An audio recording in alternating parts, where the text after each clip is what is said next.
हुर्मत रसूल पे जान भी कुर्बान है। कौन बचाएगा पाकिस्तान? इमरान खान, इमरान खान। और बात करते हैं कि जानें भी लुटाएंगी अगर हमारा मुल्क पाकिस्तान हुर्मत कुरान की जंग लड़ेगा, हम इसके साथ हैं। हम इसको अपनी सर आंखों पे बिठाते हैं। हम अफवाज पाकिस्तान से कहते हैं सिर्फ अपनी कौम पे नहीं, खौफ पैदा करो, दुश्मनों पर खौफ पैदा करो। हमने अपने पैसों से तुम्हें मिसाइल लेके दिए, एटम बम बनवा के दिए। अल्लाह कहता है तुरहिबूना बिही अदुव्वुल्लाहि व अदुव्वुकुम, तुम इन मिसाइलों से, इन वेपन से काफिरों को डराते हो। डराओ जरा स्वीडन को, पूरी कौम तुम्हारे साथ खड़ी होगी। अफवाज पाकिस्तान, पूरी कौम तुम्हारे साथ खड़ी होगी। इमरान खान साहब ने कौम को इस वक्त बुला के उम्मत मुस्लिमा के लीडर का किरदार अदा किया है। इंशाअल्लाह हम इमरान खान के साथ जिंदगी की आखिरी सांस तक खड़े रहेंगे और इस मुल्क में इंशाअल्लाह अवाम की हुकूमत आएगी, इमरान खान की हुकूमत आएगी। कौन बचाएगा पाकिस्तान? हुर्मत रसूल पे जान भी निसार है, हुर्मत कुरान पर जान भी निसार है, हुर्मत कुरान पर जान भी निसार है, हुर्मत कुरान पर जान भी निसार है, हुर्मत कुरान पर जान भी निसार है।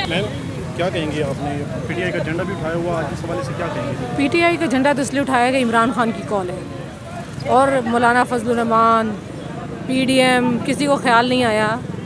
तो सबसे पहले इमरान खान को ख्याल आया और इस्लामोफोबिया के ख़िलाफ़ जो दिन था वो भी इमरान खान की कोशिशों से दुनिया में उसको माना गया है और मनवाया गया है 16 मार्च को।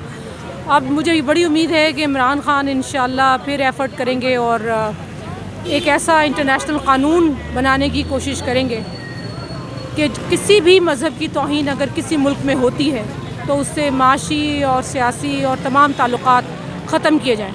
दुनिया एहतजाज करे, क्योंकि ये किसी के दिल को नोचने वाली बात, खाली इस्लाम की कुरान की बात नहीं है। अच्छा, 9 मई के बाद क्या पीटीआई डर गई है? पीटीआई तो ये कहती थी कि खौफ के बुत तोड़ेंगे और आज कुरान पाक के तकद्दुस के लिए और एक आलमी दिन मनाया, अब ये दिन मनाया जाएगा पाकिस्तान के अंदर, लेकिन पीटीआई की उस तरह ना ख़वातीन बाहर आई हैं ना मर्द बाहर आए हैं। हाँ, सही कह रहे हैं आप। थोड़ा बहुत मुझे लगता है खौफ है, लेकिन आप ये भी देख रहे हैं कि खौफ नहीं भी है।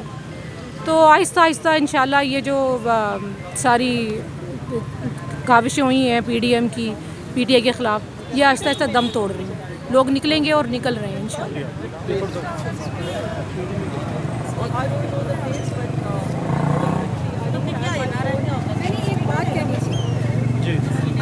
मैंने ये कहना था कि जैसे आम तौर पे छोटे छोटे मसले मसाइल होते हैं, महंगाई होती थी तो ये सारे मौलवी निकल आते थे डीज़ल साहब के। आज वो मौलाना साहब कहाँ है?